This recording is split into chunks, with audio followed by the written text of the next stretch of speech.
बिस्मिल्लाहिर्रहमानिर्रहीम अस्सलाम वालेकुम। Welcome back to my YouTube channel. आज हम लोग अपनी book introduction to statistical theory part 1 Sher Mohammad Chaudhary की बुक से चैप्टर नंबर 7 की फर्दर एक्सरसाइज को सॉल्व करेंगे। एक्सरसाइज स्टार्ट करने से पहले अगर आपने मेरे चैनल को सब्सक्राइब नहीं किया हुआ तो मेरे चैनल को सब्सक्राइब कर दें और साथ में बने बेल आइकन को भी प्रेस कर दें ताकि आपको मेरी आने वाली वीडियोज़ की नोटिफिकेशन सबसे पहले मिलती रहें। तो चलें आज की एक्सरसाइज स्टार्ट करते हैं। आज हम लोग स्टार्ट करेंगे एक्सरसाइज के क्वेश्चन नंबर 7.11 से, जो कि है पेज नंबर 278 के ऊपर, जिसकी हमारे पास स्टेटमेंट है suppose that the following table represent the joint probability distribution of the discrete random variable x comma y. आपके पास यहाँ पर एक तरफ वैल्यूज़ हैं एक्स की जो कि है 1 2 3 और वाई की वैल्यूज़ है 1 2 3। पार्ट ए है compute G of X H of Y F x given that y and y given that x। Part B है decide whether x and y are independent. सबसे पहले आपने g of x h of y find out करना है, उसके बाद function x given that y और y given that x find out करना है और उसके बाद आपने ये डिसाइड करना है कि x और y के आपके पास इंडिपेंडेंट है या नहीं। चलें अब हम सोल्यूशन स्टार्ट करते हैं और देखते हैं इसको कैसे सॉल्व कर सकते हैं हम। एक्सरसाइज की क्वेश्चन नंबर 7.11 के सोल्यूशन में सबसे पहले आप लोगों ने क्या करना है कि आपने सबसे पहले टेबल बना लेना है। आपके पास इस तरह से ये टेबल यहाँ तक मेंशन है क्वेश्चन में। आपने सबसे पहले फाइंड आउट करना है जी ऑफ एक्स और एच ऑफ वाई। हम सबसे पहले स्टार्ट करेंगे पार्ट ए की स्टेटमेंट जी ऑफ एक्स और एच ऑफ वाई से। सबसे पहले हम लोगों ने फाइंड आउट करना है जी ऑफ एक्स। अब जी ऑफ एक्स के लिए हमें ये वाली वैल्यू सॉल्व करनी है, तो हम यहाँ पर क्या करेंगे कि हमारे पास है सबसे पहले 1/12 और 0 तो हमारे पास कांस्टेंट है और दूसरी तरफ है हम लोगों के पास 1/18। अब आपने यहाँ पर ले लेना है एलसीएम। एलसीएम आप लोग कैसे ले सकते हैं कि आप लोग साइड पे एक कॉलम ड्रॉ करेंगे, जैसे एलसीएम को हम लोग लिखते हैं, एक तरफ लिखेंगे आप 18 और इसी के साथ कॉमा डाल के लिखेंगे आप 12 और 18। अब 18 और 12 कौन से टेबल में जाता है? 2 के टेबल में। 2 के टेबल में 12 कहाँ पर आता है? 6 पर, और 18 कहाँ पर आता है? 9 पर। नेक्स्ट 2 के टेबल में 6 कहाँ पर आता है? 2 3 are 6 और 9 ऐसे ही आ जाएगा। Next 3 1 are 3 and 3 3 are 9। Next आ जाएगा 3, ये हो जाएगा 3 1 are 3 and 3 1 are 3 and 3 1 are 3। ये आप लोगों के पास सॉल्व हो गया। अब जो यहाँ पर आपके पास जो वैल्यूज़ आती हैं वही आपके पास एलसीएम की नीचे डिवीजन में वैल्यू आती है। आपने मल्टीप्लाई करना है 3 और 3 को। 3 3 are 9 एंड 9 4 are 36, तो ये हो जाएगा 2 × 2 × 3 × 3 इज इक्वल्स टू 36।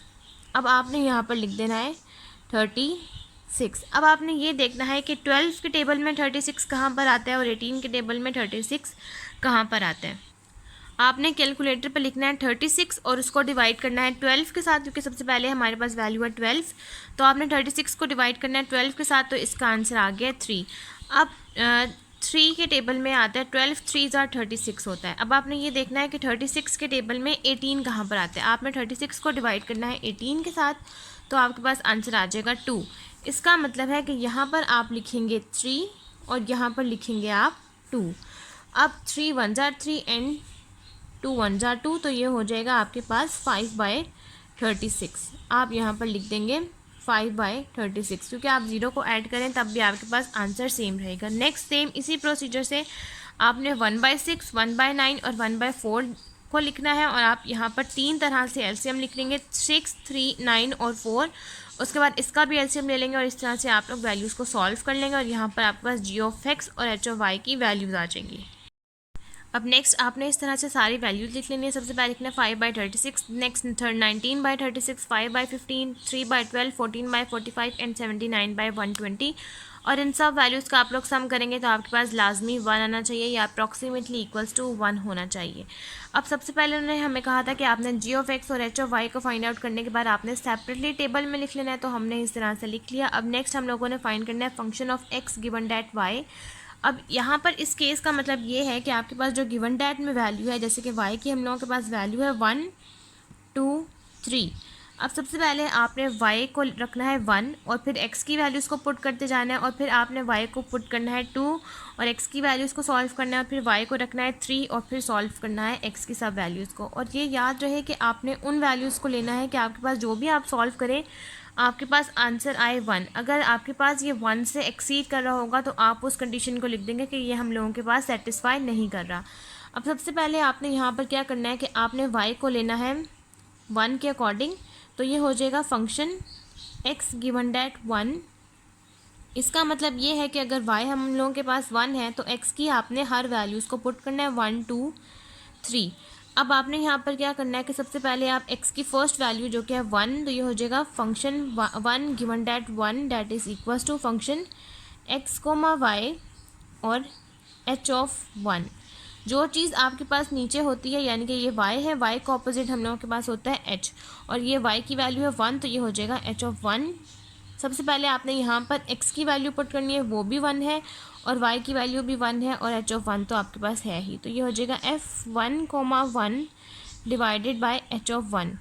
अब आपने ये देखना है अपने टेबल में से कि आपके पास फंक्शन 1, 1 की क्या वैल्यू है और h ऑफ 1 की क्या वैल्यू है। सबसे पहले आपने टेबल देखना है कि आपके पास x 1 हो और y भी 1 हो, तब आपके पास वैल्यू है 1/12 और h ऑफ 1 की वैल्यू है 3/12। तो आपने यहाँ पर लिखनी है सबसे पहले function x given that 1 is equals to function 1 given that 1 is equals to 1/12 divided by 3/12। अब आप इसको सॉल्व करेंगे, 1/12 मल्टीप्लाई बाय 12/3, तो ये हो जाएगा आपके पास आंसर फंक्शन 1 गिवन डैट 1 का 1/3। इसी तरीके से आप लोग सारी वैल्यूज़ पुट करेंगे। नेक्स्ट आप 2 की वैल्यू पुट करेंगे और 3 की वैल्यू पुट करेंगे। इस तरह से आप सॉल्व करेंगे और ये देखेंगे कि आपके पास जो आंसर है, नेक्स्ट में इन सब आंसर्स को आप ऐड करें तो आपके पास आंसर आए 1 या 1 से छोटा, 1 अप्रॉक्सीमेटली इक्वल्स टू 1 होना चाहिए, 1 से बड़ा या 1 से छोटा नहीं होना चाहिए। अब नेक्स्ट आप लोगों ने क्या करना है कि जिस तरह से आपने y की वैल्यू को 1 रखकर x की वैल्यू को 1 से सॉल्व किया तो उसका आंसर है 1/3। अब x की वैल्यू जब आप 2 रखेंगे तो उससे आंसर आएगा आपके पास 2/3, और जब x की वैल्यू आप 3 रखेंगे तो उससे आंसर आएगा आपके पास 0। और इन सब वैल्यूज़ को 1/3 प्लस 2/3 प्लस 0 को ऐड करेंगे तो आपके पास आंसर आ जाएगा 0.333 प्लस 0.666 प्लस 0। इस तरह से आप इन सब वैल्यूज़ को ऐड करेंगे तो आपके पास आंसर आएगा 0.99996, जो कि अप्रॉक्सीमेटली इक्वल है 1 के। नेक्स्ट अब आपने y की वैल्यू को 2 पुट करना है और x की वैल्यूज़ को सॉल्व करना है, तो इससे आपके पास आंसर आया है 0.99994। तो आपके पास 0.9996 वाला आंसर आपके पास ज़्यादा क्लोज टू है 1 के, जैसे कि 2 के इतना क्लोज नहीं है, तो आप 1 वाला यूज़ करेंगे।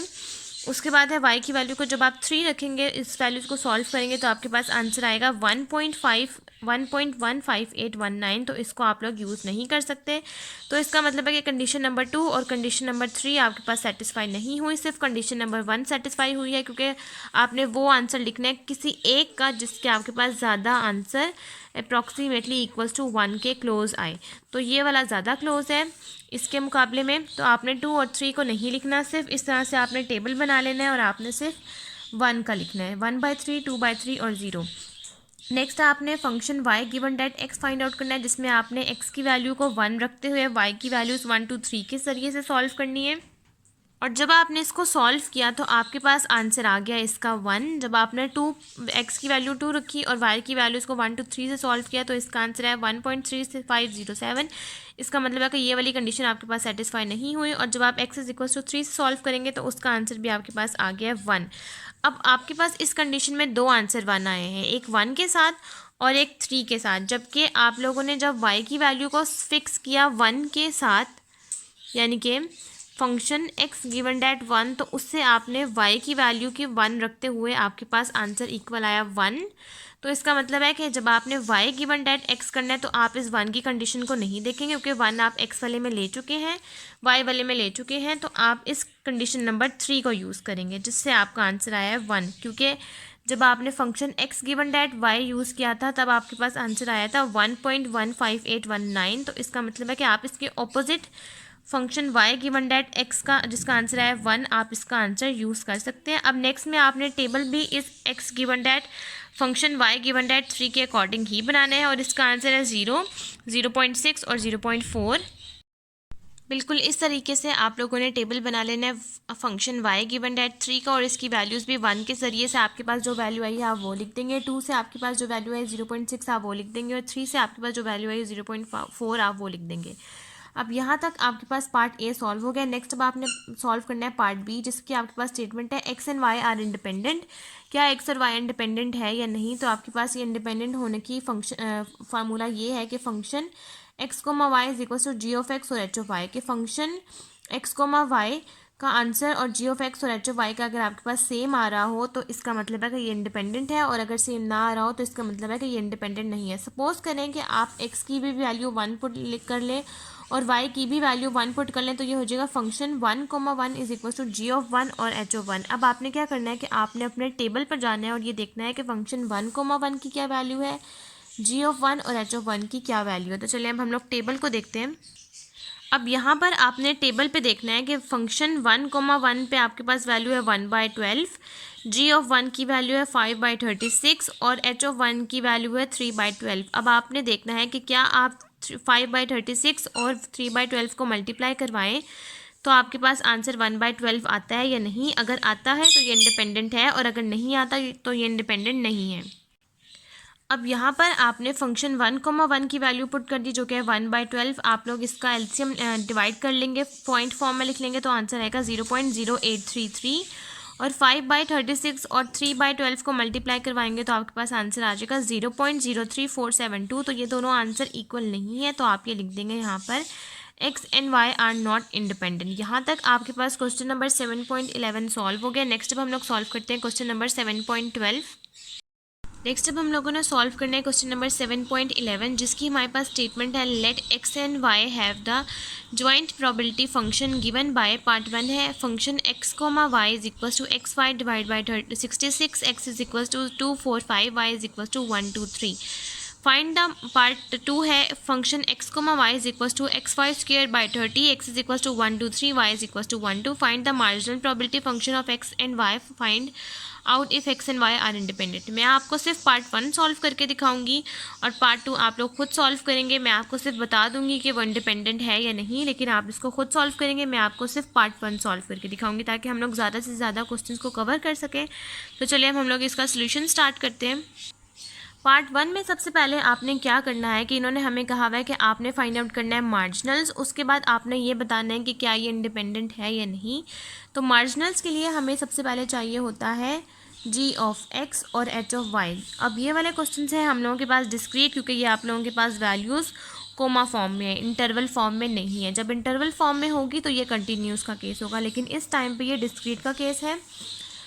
यहाँ पर आप यूज़ करेंगे जब जी ऑफ एक्स आएगा तब आप लोग समीशन यूज़ करेंगे वाई का, और जब एच ऑफ वाई होगा तब आप समीशन यूज़ करेंगे एक्स का। आप यहाँ पर पुट करेंगे वाई की वैल्यूज़ हैं 1 से लेकर 3 तक। फंक्शन लिखेंगे फंक्शन एक्स कोमा वाई। अब आपने यहाँ पर क्या करना है, जी ऑफ एक्स लिखना है और यहाँ पर आपने रेंज लिखनी है वाई इज इक्वल टू 1 2 3, और यहाँ पर अपना फंक्शन लिख देना है जो है एक्स वाई डिवाइडेड बाई 66। अब आपने यहाँ पर क्या करना है कि आपके पास जो रेंज है वाई इज इक्वल टू 1 2 3 है, तो इसका मतलब है कि वैल्यूज़ भी सिर्फ वाई में ही पुट हो सकती हैं। वैल्यूज़ पुट करेंगे, सबसे पहले आपने 1 पुट करना है वाई की जगह पर, तो ये हो जाएगा x1 66 plus x2 66 plus x3 66। ये हो जाएगा 1x plus 2x plus 3x, 3x plus 2x plus 1x is equal to 6x।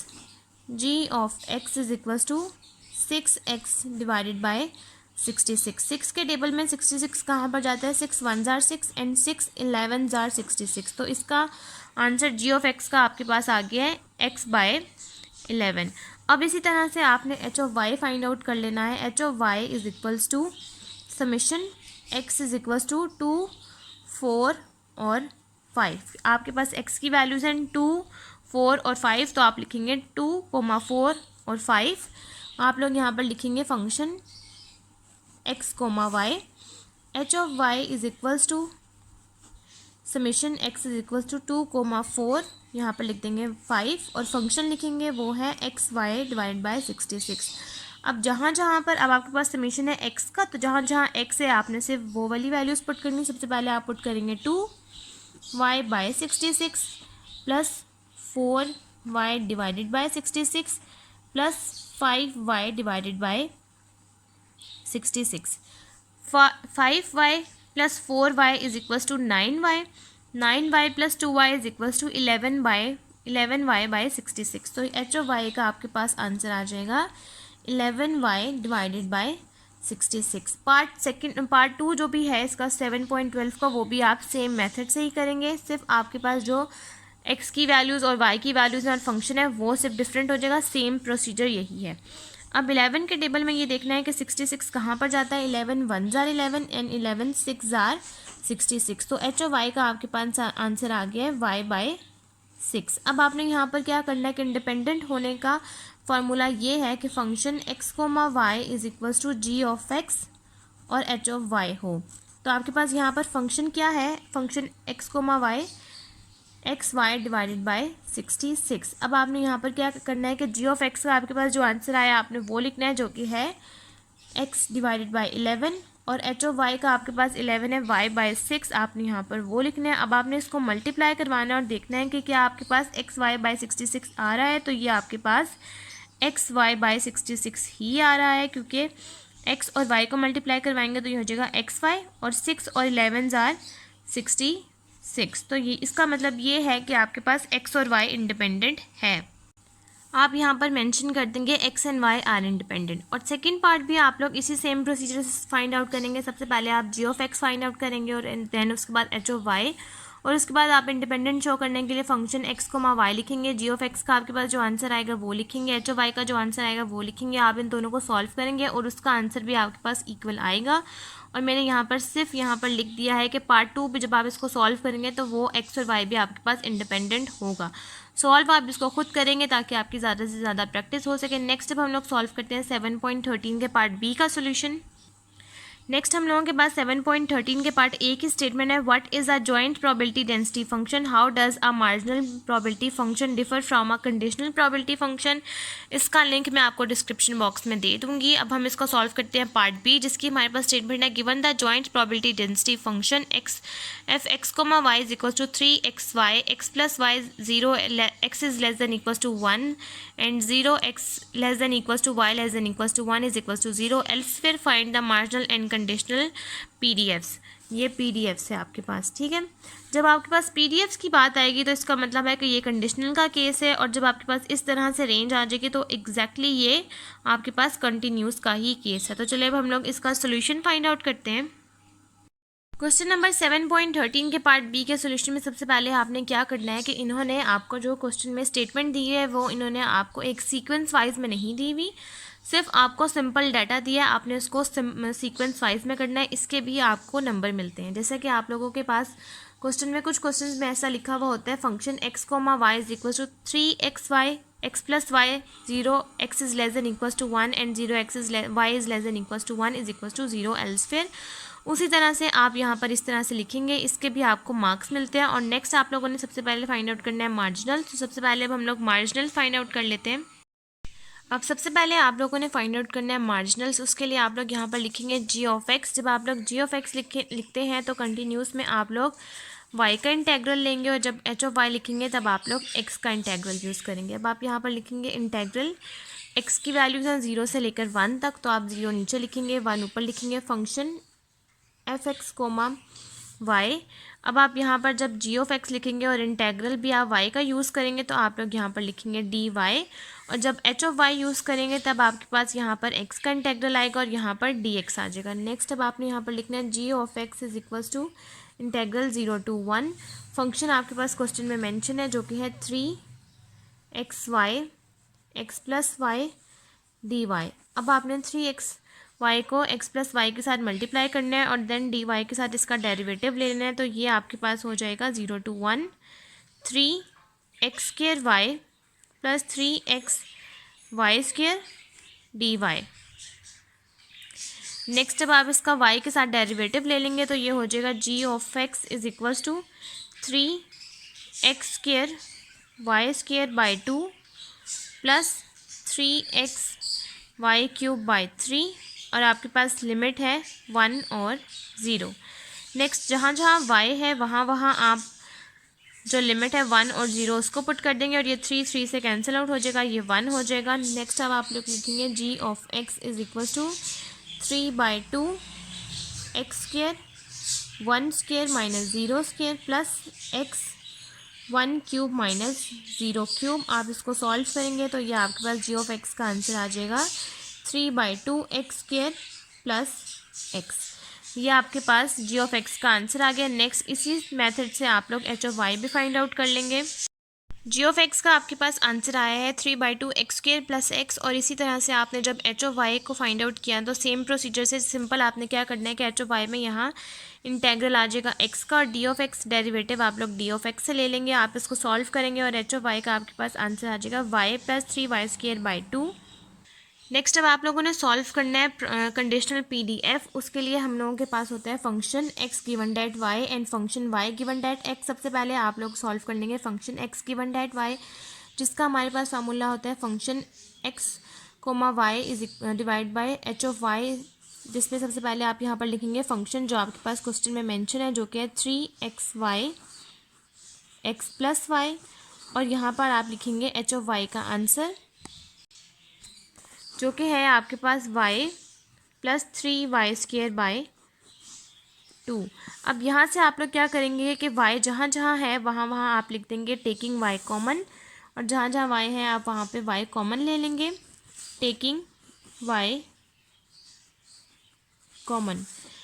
Function x given that y, तो जब आप यहाँ से y को कॉमन ले लेंगे ये y हो जाएगा 3x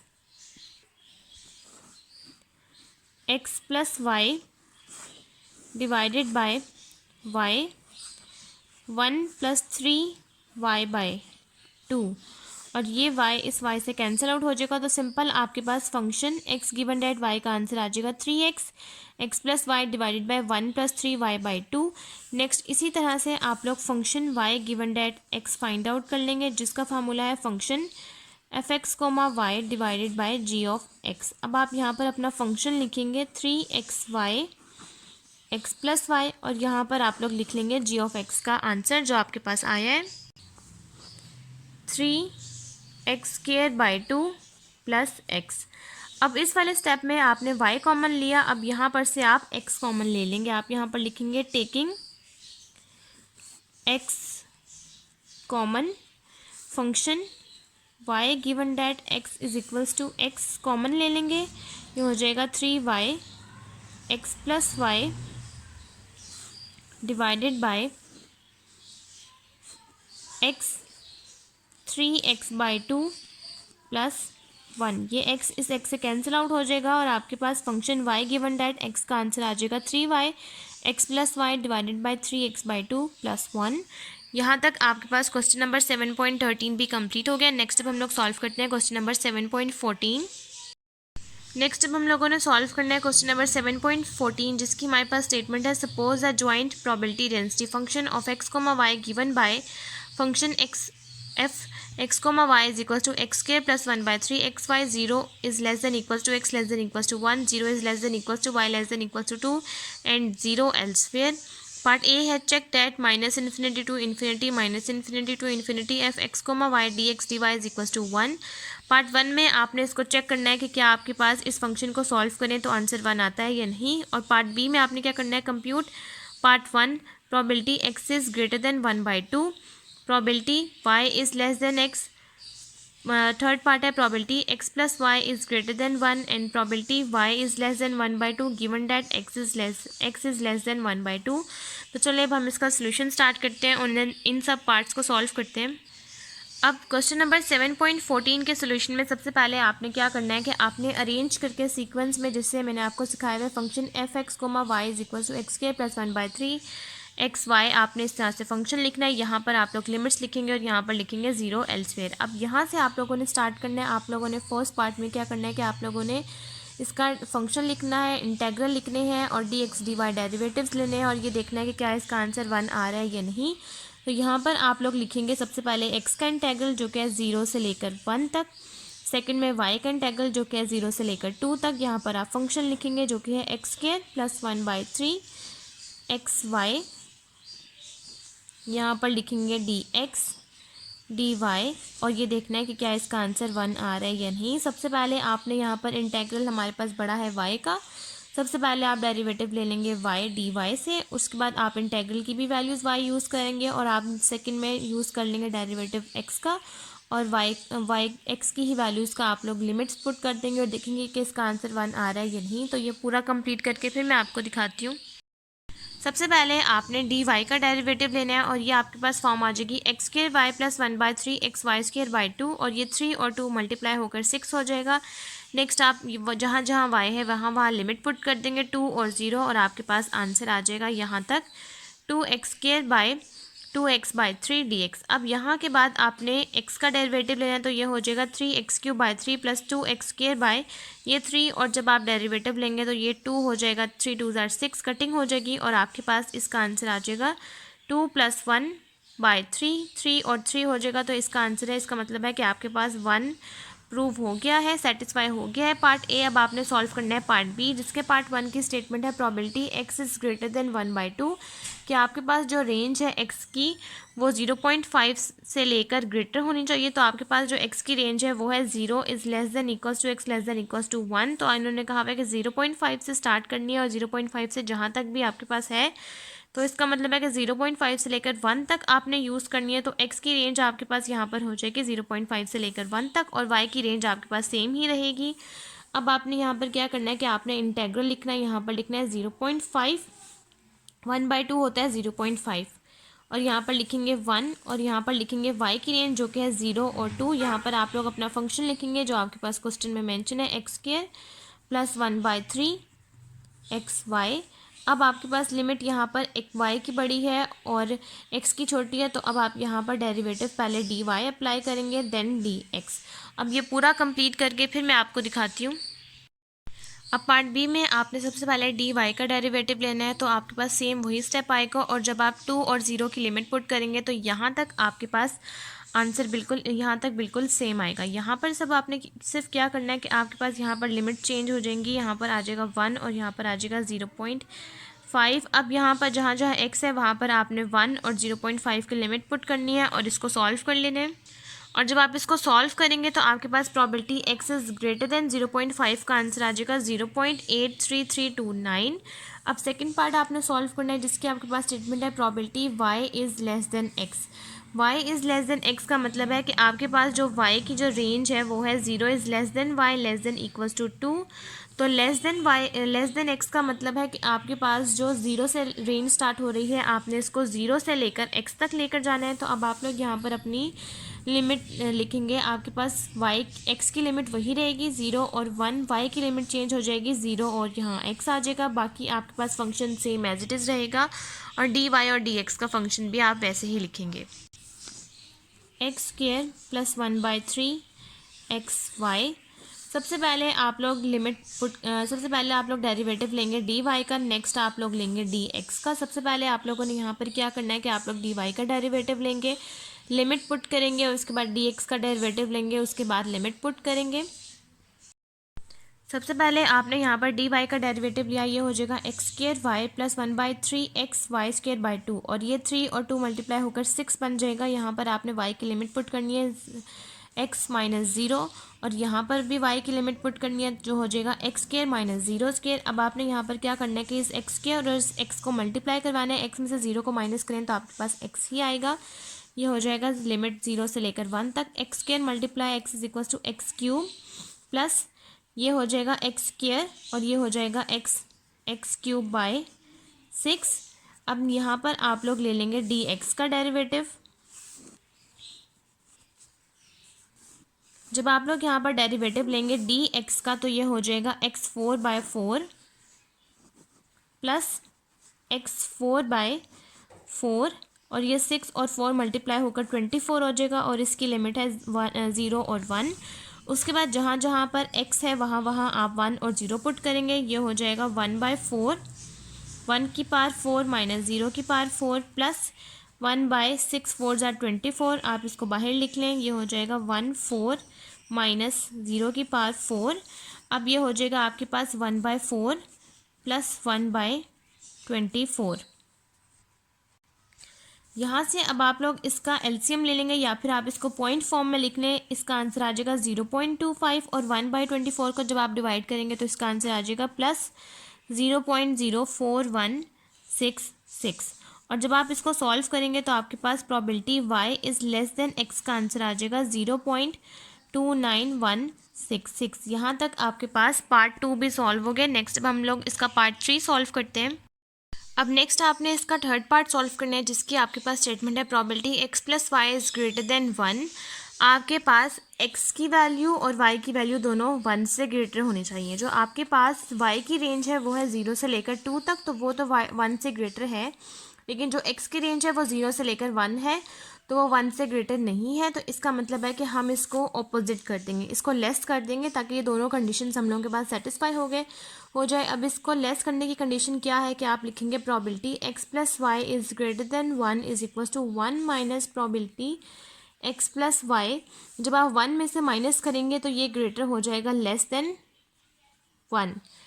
अब नेक्स्ट आपने यहाँ पर क्या करना है कि आपके पास है यहाँ पर x plus Y is equals to 1। आप यहाँ से y की वैल्यू निकाल लेंगे, y is equals to 1 minus x।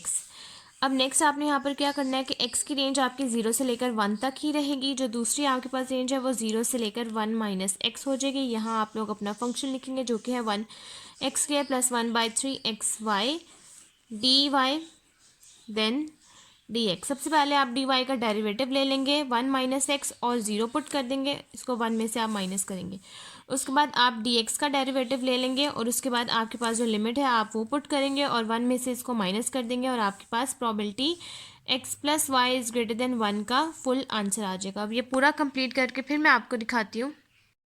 अब सबसे पहले आपने यहाँ पर लेना है डी वाई का डेरिवेटिव। आपके पास x² y plus 1/3 x y² 2 हो जाएगा। और जब आप इस 2 को मल्टीप्लाई करवाएंगे इस 3 के साथ तो ये हो जाएगा 6। उसके बाद नेक्स्ट आपने यहाँ पर क्या करना है कि आपने जहाँ जहाँ y है वहाँ 1 माइनस एक्स और 0 की लिमिट पुट करनी है, तो ये हो जाएगा 1 minus x minus 0, 1 minus x² minus 0² और dx। अब आपने यहाँ पर क्या करना है कि 1 माइनस एक्स में से 0 माइनस करेंगे तो 1 माइनस एक्स ही रहेगा और यहाँ पर आप 0 का स्क्वायर ले लेंगे तो वो भी 0 ही रहेगा, कांस्टेंट रहेगा। आपने यहाँ पर क्या करना है कि अब आपके पास आ गया 1 माइनस, यहाँ आप लोग लिखेंगे लिमिट 0 और 1। अब आप इस x² को 1 माइनस एक्स के साथ मल्टीप्लाई करवाएंगे। सबसे पहले x² multiply 1 is equal to x² minus x³। यहाँ पर अब आप लोग x/6 को इस पूरी फॉर्म के साथ मल्टीप्लाई करवाएंगे और उसके बाद dx यानी कि डेरिवेटिव ले लेंगे x का। आपके पास ये आ जाएगा x/6 minus 2x²/6 plus x³/6 और अब आप यहाँ पर डेरिवेटिव ले लेंगे dx का। अब नेक्स्ट आप इसको सॉल्व करेंगे। यहाँ पर आप एलसीएम ले लेंगे, 0 और 1 आप यहाँ पर एलसीएम ले लेंगे 6 का। ये हो जाएगा 6x² minus 6x³ plus x minus 2x² plus x³। यहाँ पर आप लोग ले लेंगे dx का डेरिवेटिव। अब यहाँ पर से आपके पास ये x³ माइनस 6x³ और ये प्लस x³ हो जाएगा माइनस 5x³। 1 माइनस लिमिट 0 से लेकर 1 तक, ये हो जाएगा माइनस 5x³/6। आप हर एक फॉर्म के साथ 6 को सेपरेटली लिख देंगे। 6x² माइनस 2x² हो जाएगा plus 4x²/6 plus x/6 dx। और यहाँ पर अब आप क्या करेंगे कि आप dx यानी कि डेरिवेटिव ले लेंगे। ये हो जाएगा माइनस 5/6 आप सेपरेट ले लेंगे, ये हो जाएगा x4/4 प्लस 4x³ और 6 और 3 को मल्टीप्लाई करवा देंगे और ये हो जाएगा 6x² और 6 और 2 को मल्टीप्लाई करवा देंगे 12 आ जाएगा। उसके बाद आप इसकी लिमिट पुट करेंगे और 1 में से माइनस कर देंगे, आपके पास इस पूरे का आंसर आ जाएगा। अब नेक्स्ट आप इसी तरीके से कि आप लोग माइनस 5/6 को सेपरेट कर लेंगे, यहाँ पर डेरिवेटिव ले लेंगे, ये हो जाएगा x4/4 और 6 और 4 को मल्टीप्लाई करवाएंगे, आंसर आ जाएगा 24। माइनस 5/24 करेंगे तो आपके पास आंसर आ जाएगा माइनस 0.20833 और ये 2/3 और 3 हो जाएगा 9 यानी कि 2/9 हो जाएगा 0.222 और ये हो जाएगा 1/12। 1/12 करेंगे तो आपके पास आंसर आ जाएगा 0.0333। अब यहाँ पर जब आप लोग 1 और 0 की वैल्यूज़ को पुट करेंगे तो आपके पास सेम एज इट इज़ यही आंसर रहेंगे। माइनस 0.20833 प्लस 0.222 प्लस 0.0833 को आप लोग प्लस करेंगे तो आपके पास आंसर आ जाएगा प्लस 0.0972171। 1 में से इस आंसर को माइनस कर देंगे तो आपके पास probability x plus Y is greater than 1 का आंसर आ जाएगा 0.902783।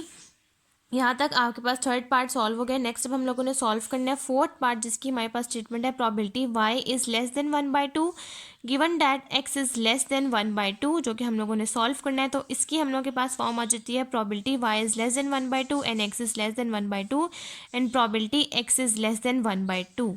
अब यहाँ पर आपके पास जो हम लोगों ने सेकेंड पार्ट में सॉल्व किया है, सेकेंड पार्ट, इसी क्वेश्चन का second part, probability x is greater than 0.5 यानी कि 1/2 हम लोगों ने सॉल्व किया है।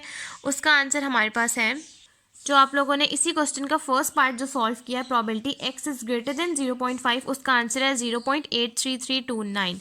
अब हमें चाहिए यहाँ पर probability x is less than 0.5।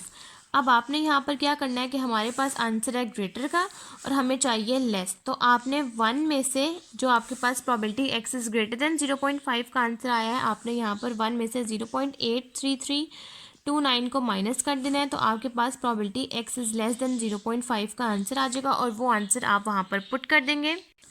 और जब आप 1 में से 0.83329 को माइनस कर देंगे तो आपके पास आंसर आ जाएगा 0.16671।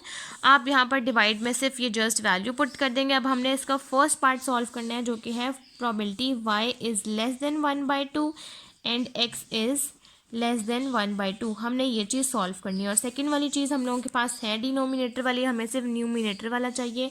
तो आपने यहाँ पर क्या करना है कि आपके पास जो लिमिट है 0 से लेकर 1/2 आप लोग 0.5 तक कर देंगे और नेक्स्ट y की भी वैल्यू 0 से लेकर 0.5 तक कर देंगे। फंक्शन आपके पास वही रहेगा x² प्लस 1/3xy। अब आपके पास यहाँ पर लिमिट दोनों की सेम है, आपकी मर्ज़ी है, पहले आप dx फाइंड आउट कर लें या dy फाइंड आउट कर लें। हम सबसे पहले dy फाइंड आउट कर लेते हैं। सेम उसी प्रोसीजर से आप सबसे पहले dy डेरिवेटिव पुट करेंगे, लिमिट पुट कर देंगे और dx लेंगे, लिमिट पुट कर देंगे। जो आंसर आएगा आप यहाँ पर लिखेंगे और डिवाइड कर देंगे 0.16671 के साथ। तो आपके पास ये फोर्थ पार्ट भी यहाँ तक सॉल्व हो जाएगा।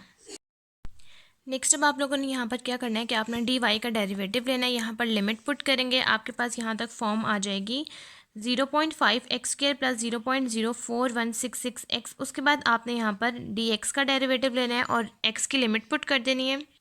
और आपके पास यहाँ तक इस फुल फॉर्म को सॉल्व करने के बाद probability y is less than 0.5 and x is less than 0.5, इस फुल फॉर्म को सॉल्व करने के बाद आपके पास आंसर आ जाएगा 0.0260325। अब नेक्स्ट आप लोगों ने यहाँ पर क्या करना है कि जैसे कि यहाँ पर फार्मूला था कि आपने फर्स्ट फॉर्म को डिवाइड करना, जिसका आंसर है 0.0260325 और सेकंड फॉर्म जो कि है डिनोमिनेटर, उसका आंसर है आपके पास 0.16671। तो आप 0.026 को डिवाइड कर देंगे 0.16671 के साथ, तो आपके पास इसका आंसर आ जाएगा इस फुल फॉर्म को सॉल्व करने के बाद 0.156154।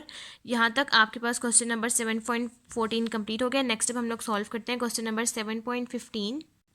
7.15 के पार्ट ए की हमारे पास स्टेटमेंट है, explain clearly the meaning of marginal and conditional distribution with reference bivariate density function f(x, y)। इसका लिंक मैं आपको डिस्क्रिप्शन बॉक्स में दे दूंगी। हम सॉल्व करेंगे इसका पार्ट बी, जिसकी हमारे पास स्टेटमेंट है, if two random variables x and y have the joint PDF f(x, y) is equal to 2/3x plus 2y4 0 is less than x is less than y 0 is less than y less than 1 is equals to 0 elsewhere, then find the marginal distribution of x and y and their conditional distribution. Also find probability x is less than 1/2 and y is equals to 1/2। तो चलें अब हम इसका solution solve करते हैं। Question number 7.15 के part B के solution में सबसे पहले आपने f(x, y) फंक्शन लिखना है जो आपके पास क्वेश्चन में मेंशन है। उसके बाद आप लोगों ने फाइंड आउट करना है मार्जिनल्स। उसके लिए आप लोगों ने g(x) और h(y) फाइंड आउट करना है। आप लोग लिखेंगे g(x), इंटेग्रल लिखेंगे आप y का, f(x, y) लिखेंगे और डेरिवेटिव लिखेंगे dy का। g(x) में dy का डेरिवेटिव आता है और इंटेग्रल भी y का ही आता है। फंक्शन लिखेंगे यहाँ पर, dy का डेरिवेटिव लेंगे और इसको सॉल्व करेंगे और आपके पास g(x) का आंसर आ जाएगा 0.666। 2/3 इज इक्वल टू 0.666 और यह आ जाएगा x प्लस 1। नेक्स्ट अब आप लोगों ने h(y) फाइंड आउट करना है। h(y) जब आप फाइंड आउट करेंगे तो इंटेग्रल आएगा आपके पास यहाँ पर x का और dx आ जाएगा। आप लोग फंक्शन लिखेंगे जो आपके पास क्वेश्चन में मेंशन है, डेरिवेटिव ले लेंगे dx का, वैल्यूज़ पुट करेंगे और आपके पास h(y) का आंसर आ जाएगा 2/3 यानी कि 0.666 1/2 प्लस 2y। अब नेक्स्ट आप लोगों ने फाइंड आउट करना है कंडीशनल PDF यानी कि function x given that Y, जिसमें आप लोगों ने सबसे पहले है आपके पास formula function F x comma Y divide by H of Y. आपने यहाँ पर फंक्शन लिखना है जो आपके पास क्वेश्चन में मेंशन है, और यहाँ पर लिखेंगे आप एच ऑफ वाई जो आपके पास आंसर आया है। अब आप इसको सॉल्व करेंगे। ये 1/2 है तो ये 2 आप एलसीएम ले लेंगे। ये 2 इस 2 से मल्टीप्लाई होकर हो जाएगा 4y डिवाइड बाई 2, और ये 2 यहाँ पर ऊपर चला जाएगा तो ये हो जाएगा 2x प्लस 4y। तो आपके पास function x given that y का आंसर आ जाएगा 2x plus 4y 1 plus 4y, और ये 0.666 2/3 यानी कि 0.666, और ये 0.666 कैंसिल आउट हो जाएगा। नेक्स्ट अब आप लोगों ने फाइंड आउट करना है function y given that x, जिसका आपके पास फार्मूला है function x comma Y divide by g of x. आप यहाँ पर क्वेश्चन में दिया गया फंक्शन लिखेंगे और यहाँ पर जी ऑफ एक्स का आंसर लिखेंगे, कटिंग हो जाएगी और आपके पास function y given that x का आंसर आ जाएगा x plus 2y divide by x plus 1। Next अब आप लोगों ने सॉल्व करना है probability x is less than 1/2 and y is equals to 1/2। अब आपके पास यहाँ पर अगर लेस या ग्रेटर होता तो आप यहाँ पर y की लिमिट पुट करके इसको सॉल्व कर सकते थे, लेकिन इन्होंने जस्ट यहाँ पर क्लियरली कहा हुआ है कि y की वैल्यू ही 0.5 है यानी कि 1/2। तो आप लोगों ने यहाँ पर क्या करना है कि इस फंक्शन के अकॉर्डिंग यहाँ पर है function x given that y, तो y की वैल्यू है 1/2 यानी कि 0.5, आपने यहाँ पर वो लिखनी है। अब आपने यहाँ पर ये देखना है कि function x given that y का आपके पास क्या आंसर है। Function x given that y को जब आपने सॉल्व किया तो आपके पास आंसर आया 2x plus 4y 1 plus 4y। अब इन्होंने यहाँ पर कहा हुआ है कि y की वैल्यू ही 1/2 यानी कि 0.5 है। जहाँ जहाँ y है वहाँ वहाँ आप 0.5 पुट कर देंगे और फंक्शन x गिवन डेट 0.5 को सॉल्व कर लेंगे। ये आ जाएगा function x given that 0.5 is equals to 2x plus 4 0.5 plus divided by 1 plus 4 0.5। अब आप इसको सॉल्व कर लेंगे और आपके पास फंक्शन x गिवन डेट 0.5 का आंसर आ जाएगा। अब यहाँ तक आपके पास आंसर आ गया है कि आपने probability x is less than 0.5 and y is equals to 0.5, y की वैल्यू आपने 0.5 पुट की है। यहाँ तक आपके पास उसका आंसर आ गया है 2x plus 2 divided by 3। x is less than 0.5 का आपके पास पार्ट रहता है, तो आपने यहाँ पर अब क्या करना है कि आपके पास x की जो लिमिट है वो है 0 से लेकर 0.5 तक। ये 0.5 इन्होंने कहा हुआ है। अब आपने जो सॉल्व किया हुआ है फंक्शन आप यहाँ पर वही लिखेंगे 2x प्लस 2/3, और यहाँ पर डेरिवेटिव ले लेंगे dx का। अब आप यहाँ पर जब डेरिवेटिव ले लेंगे आप यहाँ पर लिखेंगे 2x/3 0 से लेकर 0.5 तक प्लस 2/3, और यहाँ पर डेरिवेटिव ले लेंगे dx का। अब आपने जब यहाँ पर डेरिवेटिव लेना है तो ये हो जाएगा 2x² bye 3 2s are 6 plus 2/3x। अब जहाँ जहाँ आपके पास x है वहाँ वहाँ आप 0.5 और 0 की लिमिट पुट कर लेंगे और आपके पास probability x is less than 0.5 and y is equal to 0.5 का आंसर आ जाएगा।